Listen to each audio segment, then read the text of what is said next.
Shalom jemaat yang dikasih Tuhan, mari kita satu dalam doa.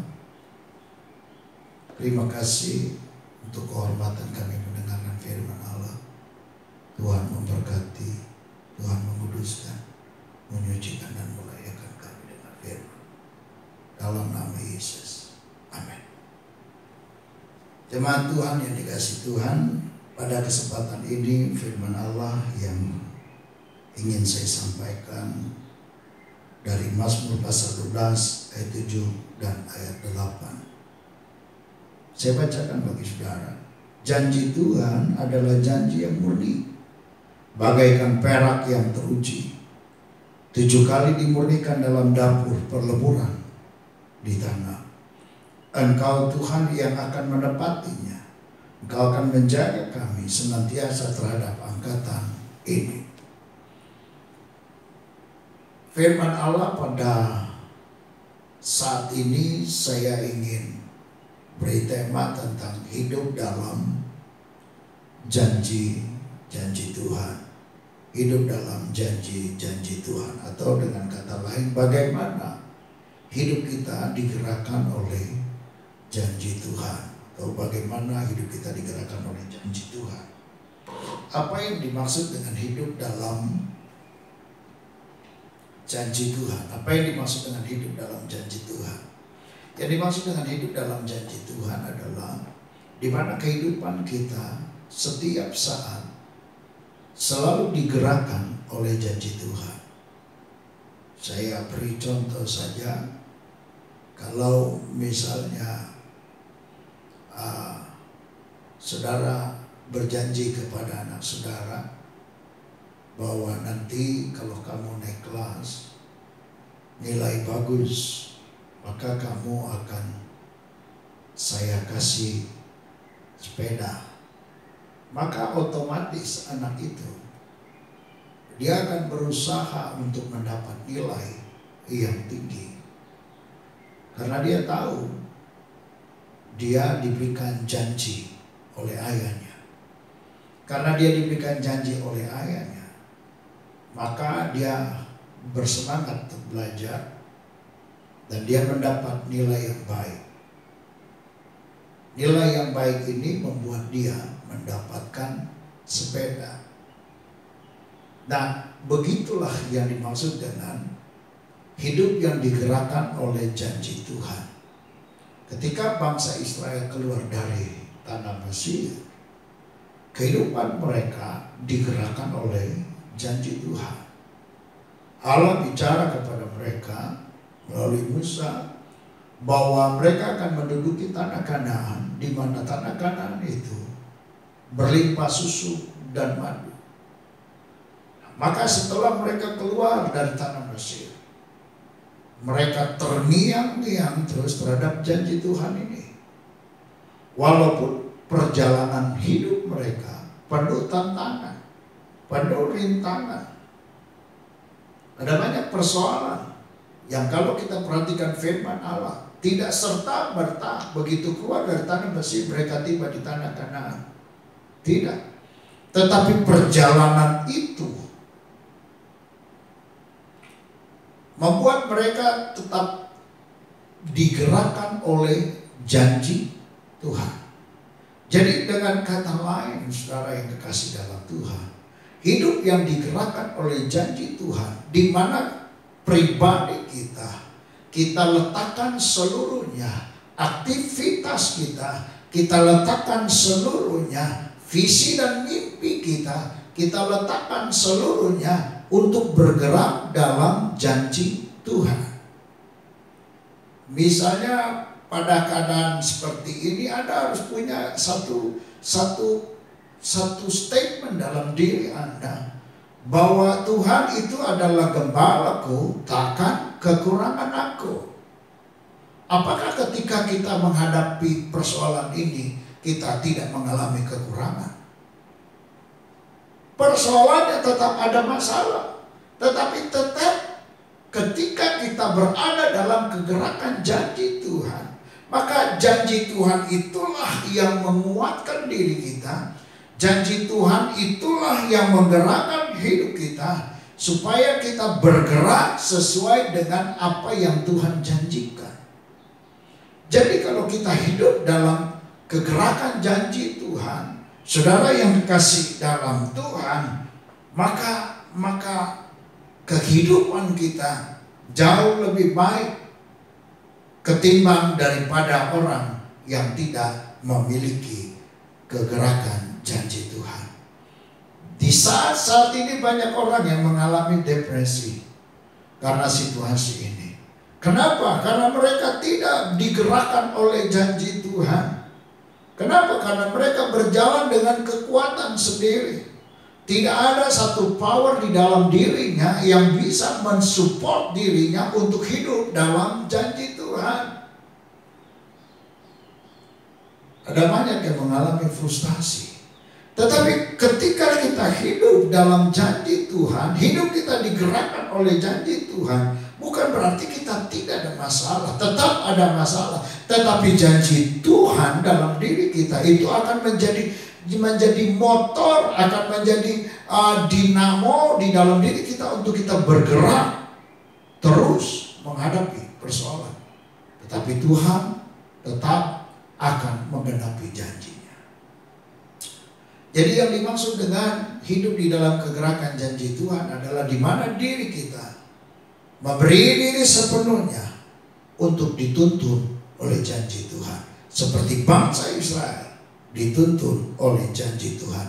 Seperti Daud, walaupun Allah sudah menyampaikan bahwa dia akan menjadi raja, tetapi apakah langsung? Tidak. 13 tahun dia harus menanti, bergumul sampai pada waktunya Tuhan memberikan semuanya. Tetapi apa yang ada di dalam diri Daud itu, bahwa dia tahu Tuhan pasti menggenapi janjinya. Saudara yang kekasih dalam Tuhan, itu yang dimaksud dengan hidup yang digerakkan dalam janji Tuhan. Yang menjadi pertanyaan, apakah janji Tuhan mengalami degradasi? Apakah janji Tuhan fluktuatif? Apakah janji Tuhan mengalami masalah ketika kita berhadapan dengan situasi yang sulit? Alkitab bilang, janji Tuhan adalah janji yang murni, bagaikan perak yang teruji. Di dalam pemazmur ini, Allah memberikan pandangan kepada pemazmur. Janji Tuhan itu bagaikan perak yang teruji. Bagaikan perak yang teruji. Kenapa bagaikan perak yang teruji? Karena saudara, pada saat itu perak yang paling terkenal, pengrajin perak yang terkenal adalah orang Israel. Ada 3 jenis perak. Yang pertama perak murni, yang kedua adalah sterling silver, yang ketiga adalah argentium silver. Tetapi yang menjadi masalah bukan 3 jenisnya perak itu. Yang kita tahu kalau argentium silver itu lebih baik, perak murni juga lebih baik. Tetapi persoalannya Allah memberikan kemudahan pengertian kepada bangsa Israel. Bagaimana janji Tuhan itu bagaikan perak yang teruji. Karena mereka tahu benar bagaimana proses untuk membuat perak itu. Proses untuk perak itu diuji. Mereka mengerti. Karena Alkitab dia bilang ini 7 kali dimurnikan dalam dapur peleburan. Ini diberikan oleh Allah supaya mereka mengerti tentang janji Tuhan. Karena bangsa Israel tahu benar proses pembentukan perak itu. Proses bagaimana perak itu dibentuk untuk menjadi sebuah permata. Nah, seperti itulah janji Tuhan. Jadi janji Tuhan itu sekalipun dilebur oleh situasi, sekalipun pandemi ini, sekalipun wabah ini mencoba membuat janji Tuhan mengalami degradasi. Janji Tuhan itu bagaikan perak yang dibakar walaupun panasnya 7 kali. Tetapi Tetapi namanya perak, dia keluar tetap perak. Dia punya nilai. Artinya situasi seperti yang panas yang disampaikan oleh pemazmur itu, yang disampaikan di dalam dapur peleburan itu, tidak memudahkan, melunturkan, bahkan merusak nilai daripada perak. Pandemi ini tidak melunturkan nilai daripada janji Tuhan. Wabah ini tidak membuat janji Tuhan mengalami masalah. Kesulitan hidup ini tidak membuat janji Tuhan mengalami degradasi. Dia tetap teruji janji Tuhan. Nah, saudara yang kekasih dalam Tuhan, kita belajar dari perenungan ini, artinya janji Tuhan ya dan amin. Situasi boleh sulit. Kalau firman Allah bilang Tuhan adalah gembala, takkan kekurangan aku, maka janji ini pasti tetap terjadi dalam diri kita. Pandemi ini mengalami kesulitan, hidup ini mengalami kesulitan karena situasi ini, tetapi janji Tuhan berkata, aku datang untuk memberi hidup dan hidup yang berkelimpahan. Kalau pencuri datang untuk membunuh dan membinasakan, janji Tuhan tetap. Situasi tidak mengubah janji Tuhan. Kalau janji Tuhan berkata dalam perenungan firman Allah yang dia sampaikan dalam Matius 11 ayat 28, marilah kepadaku hai kamu yang berbeban berat, aku akan memberikan kelegaan. Apakah janji Tuhan seperti ini akan mengalami masalah ketika berhadapan dengan situasi? Tidak. Anda datang kepada Tuhan, Anda memberi diri kepada Tuhan, Anda berlutut di hadapan Tuhan, dan Anda berseru kepada Tuhan, maka Tuhan tetap memberikan kelegaan dalam hidupmu. Yosua katakan dari seluruh janji Tuhan tidak ada yang tidak tergenapi, seluruhnya tergenapi. Artinya saudara yang kekasih dalam Tuhan, saudara belum ada, saudara belum dibentuk dalam kandungan, janji Tuhan tetap sudah teruji. Saudara yang kekasih dalam Tuhan, kita belajar dari perenungan firman Allah pada kesempatan ini. Janji Tuhan tidak pernah berubah. Dia teruji. Nah saudara, apakah janji Tuhan bisa digenapi oleh manusia? Alkitab bilang, Engkau Tuhan yang akan menepatinya. Engkau Tuhan yang akan menepatinya. Ada banyak kesalahan orang percaya. Dia berpikir dia bisa menggenapi janji Tuhan. Dia berpikir dia bisa mencoba untuk melengkapi, menepati janji Tuhan. Sekali lagi, janji Tuhan yang punya hak untuk menepatinya adalah Tuhan. Ketika kita menjadi orang yang saleh dalam hidup kita, itu bukan dalam rangka kita menepati janji Tuhan, tetapi itu adalah gaya hidup kita.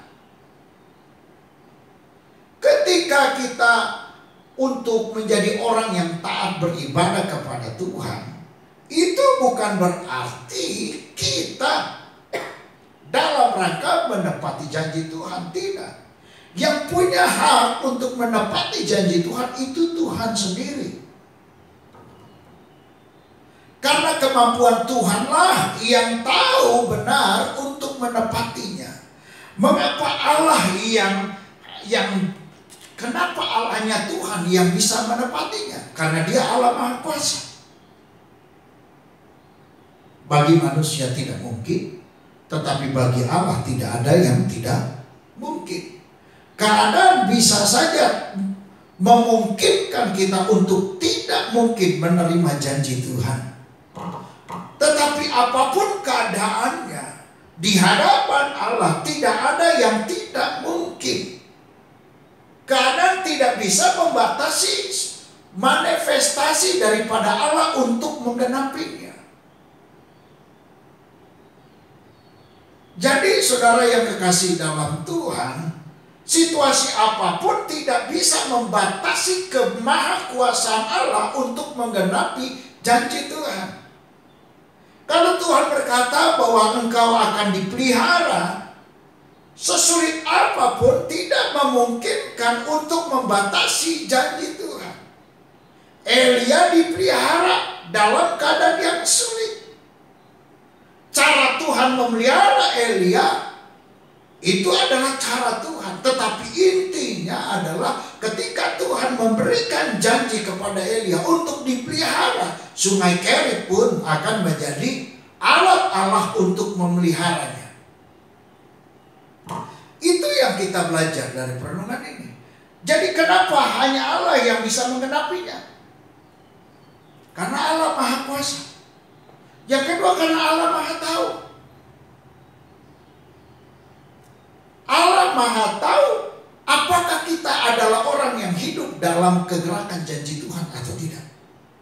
Saudara bisa bayangkan kalau hidup kita tidak digerakkan oleh janji Tuhan, tetapi kita mengharapkan Tuhan menggenapi janjinya dalam diri kita, sementara hidup kita tidak ada dalam kegerakan janji Tuhan.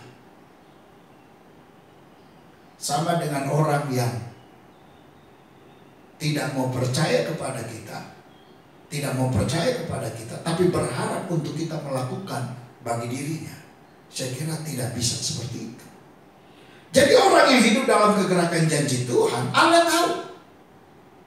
Mengapa Allah yang menggenapinya?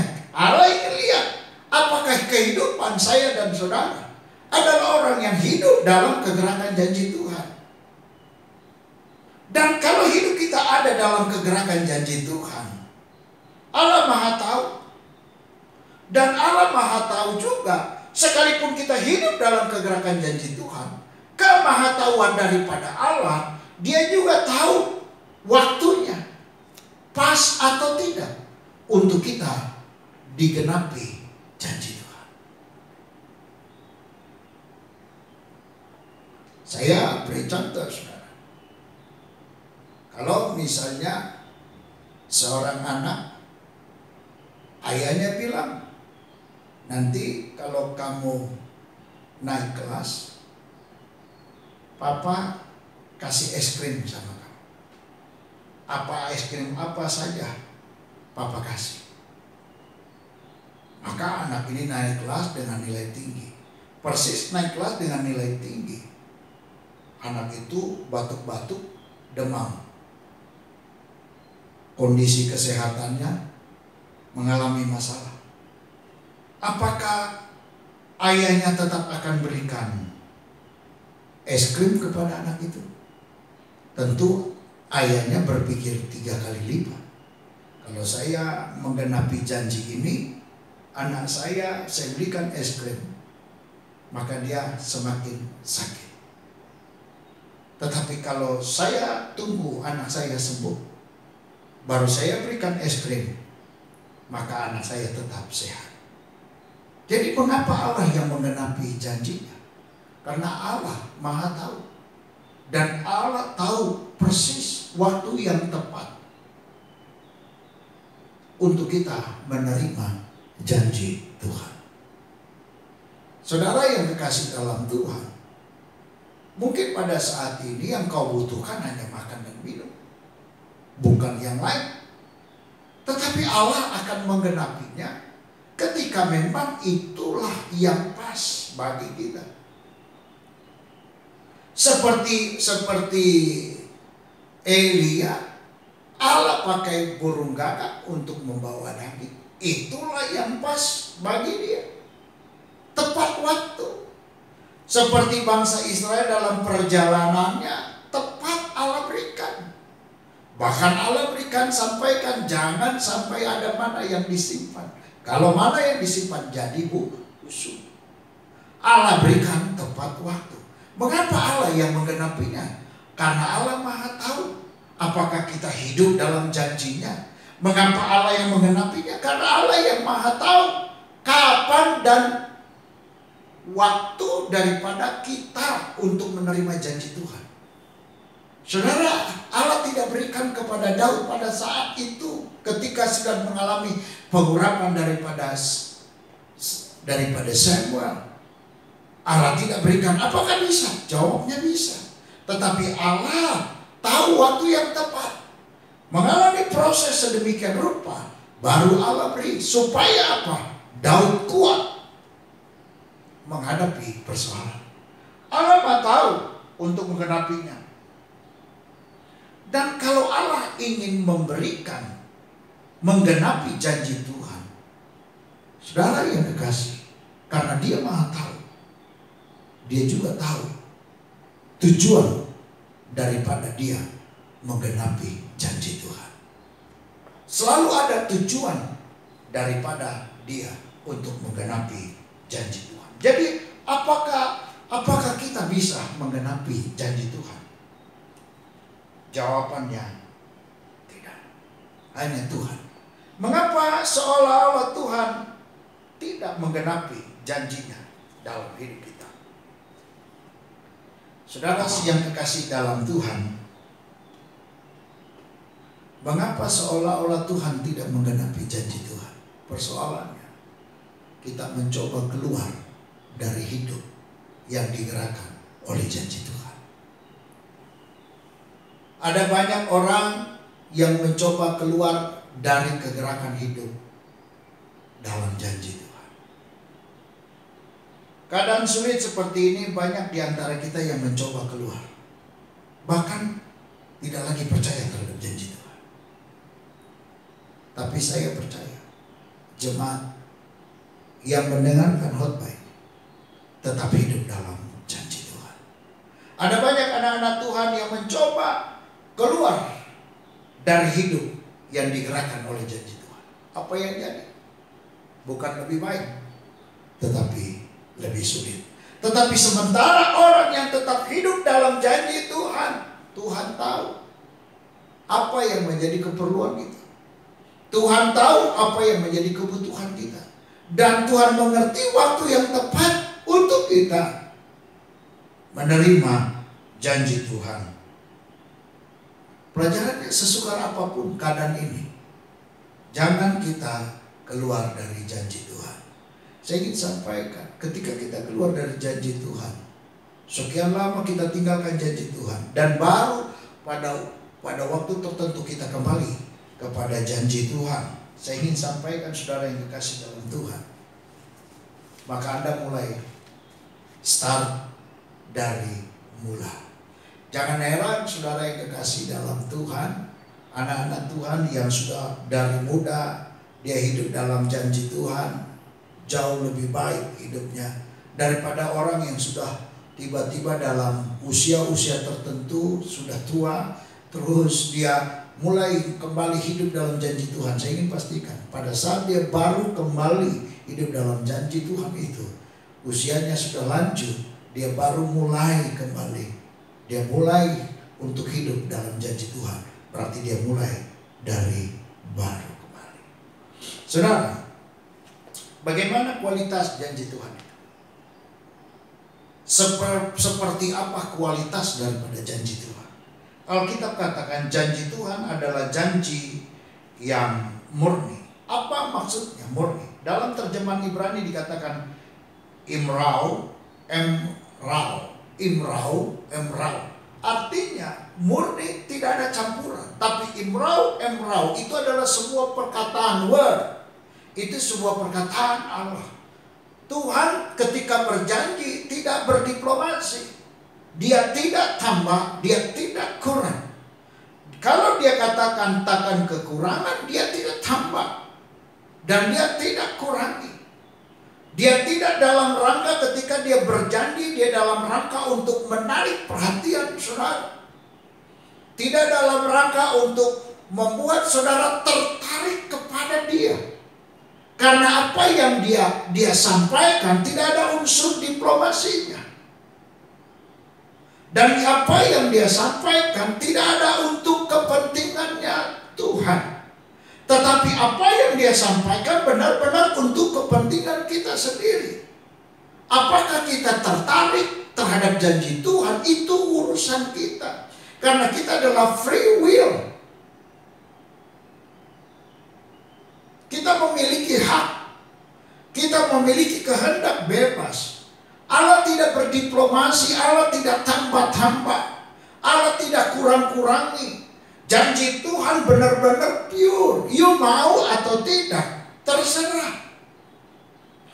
Kamu mau atau tidak hidup dalam kegerakan janji Tuhan, itu pilihan ada kepada kita. Tuhan memberitahu janji-janjinya bukan bersifat diplomasi. Saudara yang dikasih dalam Tuhan, kalau manusia selalu membuat orang tertarik, tetapi kalau Tuhan, ya kalau you mau tertarik atau enggak, biasa saja, terserah. Kalau kita belajar dari kitab Kejadian sampai kitab Wahyu, kita temukan begitu-begitu saja.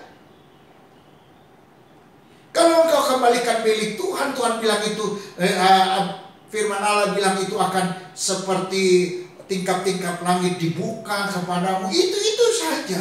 Persoalannya kita jenuh dengan yang itu saja dan kita berharap lain. Tapi Tuhan bilang itu saja.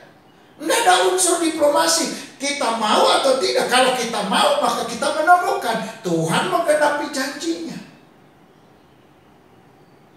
Persoalannya ada pada kita. Kalau iblis berdiplomasi, saudara, itu iblis. Kejadian pasal 3 jelas-jelas bagaimana diplomasi daripada iblis untuk menarik minat daripada Hawa, sehingga Hawa jatuh. Seolah-olah ada unsur kebahagiaan yang disampaikan oleh iblis.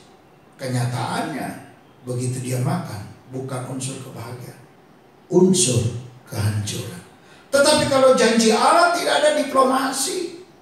Kalau Allah bilang berbahagialah orang yang berduka cita, ya berbahagia. Berbahagialah orang yang oleh karenanya dianiaya, dia berbahagia. Kalau dia bilang berbahagialah orang yang suci hatinya karena ia akan memiliki kerajaan Allah, ya berbahagia. Marilah kepadaku hai kamu yang berbeban berat, aku akan memberikan kelegaan. Itu janji Tuhan. Itu begitu-begitu saja. Tidak ada unsur diplomasinya. Kita tertarik atau tidak, kita mau hidup dalam kegerakan Allah atau tidak, itu pilihan ada pada kita. Jadi kualitas daripada janji Allah itu murni. Dan fungsi janji daripada janji Allah dalam kebenaran firman Allah, engkau akan menjaga kami senantiasa terhadap angkatan ini. Fungsi daripada janji Allah adalah Tuhan memprotektif. Tuhan memberikan perbedaan antara kita dengan orang di sekitar kita. Tuhan melindungi kita di antara orang di sekitar kita. Itu fungsi daripada janji Tuhan. Nah, saudara yang dikasih dalam Tuhan, pelajarannya yang pertama, apakah kesulitan hidup tetap membawa kita untuk tetap hidup dalam janji Tuhan? Jangan gara-gara pandemi ini kita keluar dari janji Tuhan. Jemaat yang dikasih Tuhan, tetaplah hidupmu ada dalam kegerakan janji Tuhan. Kalau Tuhan berkata engkau akan diangkat menjadi kepala dan bukan ekor, tetaplah percaya kepada janji Tuhan. Kalau Tuhan katakan Tuhan adalah gembalaku, takkan kekurangan aku, tetaplah pada janji Tuhan.